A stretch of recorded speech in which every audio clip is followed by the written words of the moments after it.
So I'm joined by the Vallejo Gantner, the artistic and executive director of the Onassis Foundation USA, who has recently joined with some others to set up an initiative, hireartists.org, to help artists who are facing not only closed theaters and concert halls and galleries, but also the normal way to make ends meet is often through restaurants, pubs, bars, etc.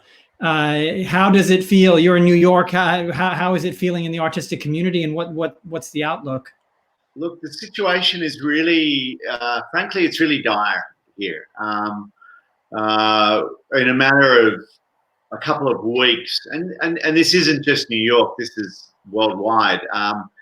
Touring ceased, shows, obviously, theatres went dark, and everybody's kind of income for the foreseeable future just went to zero. And millions and millions and millions of dollars of possible generating capacity, not just for this period of right now, but for 2 years in advance, disappeared. And every institution is kind of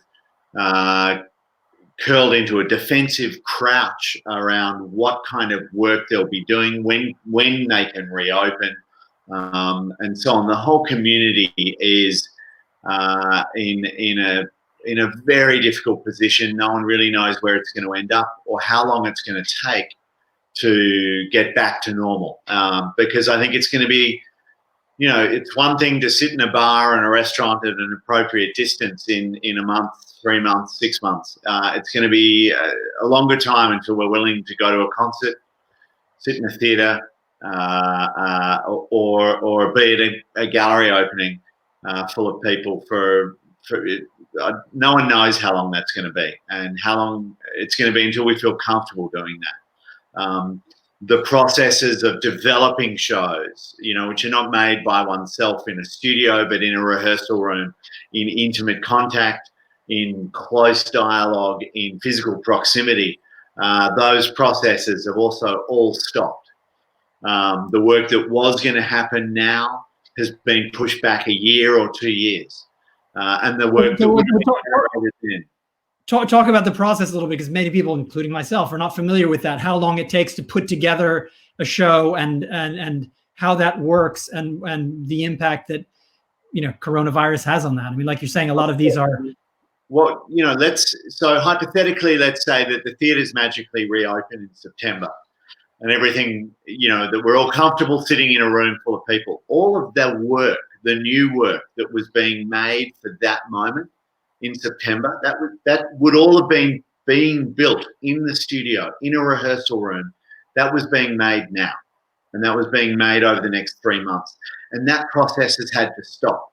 So when we look at festivals like Edinburgh, or festivals that might have been happening in September or October or even beyond, all of the work that was being generated for those events or for those theatres or for those venues, that's all been put on pause. None of the development work can happen. And so a lot of those events are shutting up shop, if only because they're not going to have the core product that they would have been putting in front of audiences for that period.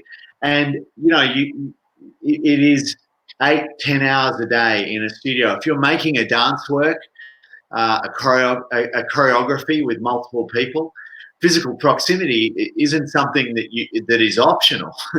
Right. It's conditional. And so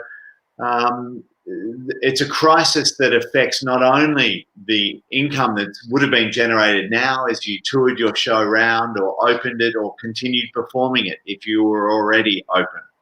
It's a crisis that has a very long tail. So even if we stop today, open the theaters today, we're having a blank space going forward. Yeah. And what are people in the artistic community doing? I mean, you've got the hire artists. So there's a glut of amazing. I mean, it's a glut, but it's an incredible array of content that's being thrown up online for free. People's past shows, venues are putting up their kind of historic work. and their archive is being, it's a wonderful moment to be able to watch an incredible archive of work on screen, which of course is not the same. Here in London, the National Theatre has started broadcasting every Thursday night. They put on a live play. I have to say, the actors and actresses are acting in rather close physical proximity as they would on stage normally, which is a little bit surprising at this point in the situation. But the challenge is there's no revenue coming out of that, right? No. And so there's nothing. At the Onassis Foundation, we had a policy of close everything and pay everyone. So, I'm very proud that we've got an amazing digital channel going up. We're also commissioning a whole series of new works from young and established artists that will be delivered remotely and that are created as a kind of time capsule, an artistic time capsule of what's happening now. And that should be something that goes live in the next couple of weeks. But then the other thing we developed and we thought of is I was trying to figure out how to support a choreographer, friend of mine, who happens to be a wonderful French teacher. And so I said, right, it's finally time to learn French. I've got all this time at home and my son needed a French tutor. And I'm fine. My job isn't threatened. I've still got income coming in. So I thought, great, I can actually pay her to be delivering these French classes to us. And then it occurred to me that every artist has double gig.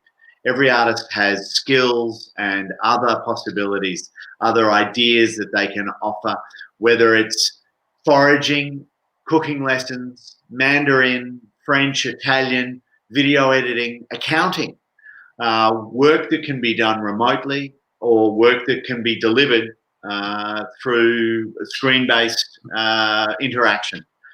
Why don't we create a platform where they can offer those services and people can take up and use some of this time productively for instead of, just continuous rehashing of Instagram posts about, Mark Bittman's no-knead bread. Let's actually do something with this time that's really wonderful. And in doing so, put people back to work. So it's not, there's a plethora of GoFundMes and relief funds and everything else, and those are all critical. But this was a way of actually people engaging with others and using the time productively and working, which is what we all want to be doing. Yeah, exactly. So looking at a possible silver lining of some sort on this, do you see any way in which this will bring creativity forward, or is there are there opportunities in this tough situation? I mean, look, I think there's a number of opportunities for the field as a whole. I think, we're all talking now about how to make the systems around artistic endeavor work more equitably and work in more interesting ways. I think the changes that COVID are going to wreak upon the sector are going to be profound and long felt. But what I hope with something like hireartists.org is that actually what we do is we figure out a way of helping artists supplement what has always been a very precarious income stream. And we help them kind of build a system of making themselves more sustainable and connecting with audiences potentially globally. Around the kind of work that they do. And it's not just teaching lessons in things that are other than what you do. We've got a guy from the Blue Man Group who's giving percussion lessons. There's someone else running magic shows. There's DJs who can play parties via Zoom or whatever, live for there's people doing Zoom dinner parties with a live band or a solo artist who are playing their dinner party via Zoom. So there's a whole world of kind of possibilities here that I think are really extraordinary. And in doing so, you're supporting some people. Sorry, there's a blizzard happening outside my window here in upstate New York right now, and a gale. It's kind of a little terrifying. But there's a kind of world of opportunity here that not only enable you to kind of add some kind of stimulus to your day, but also build your own skill base and support people who really, right now, urgently need it. Okay, and you're hiring them. You're not supporting them. This is a potential revenue stream and something in the future that maybe we will keep once we. I hope that this is, that you sign up for a weekly Italian class or a drumming class. One of my colleagues is learning ukulele. If I can find a banjo, I'm going to start taking banjo lessons. There's a wonderful chef in Brooklyn at the Invisible Dog, Lucien Zion, who is not only teaching incredible cooking classes that he can do for you and your family if you're in quarantine. But, so why not keep this going? Long after this crisis is done, this is your weekly, Mandarin lesson. This is... to be clear, hireartist.org doesn't take a cut. We take no cut at all. This is just done out of love. It's something you're just connecting. You're connecting the two parties. Yeah, we created a marketplace. We created a platform. There's a small percentage to PayPal or Stripe, which are the payment platforms. It's all very secure. There's messaging inside the app. You can rate the people who are doing the services for you.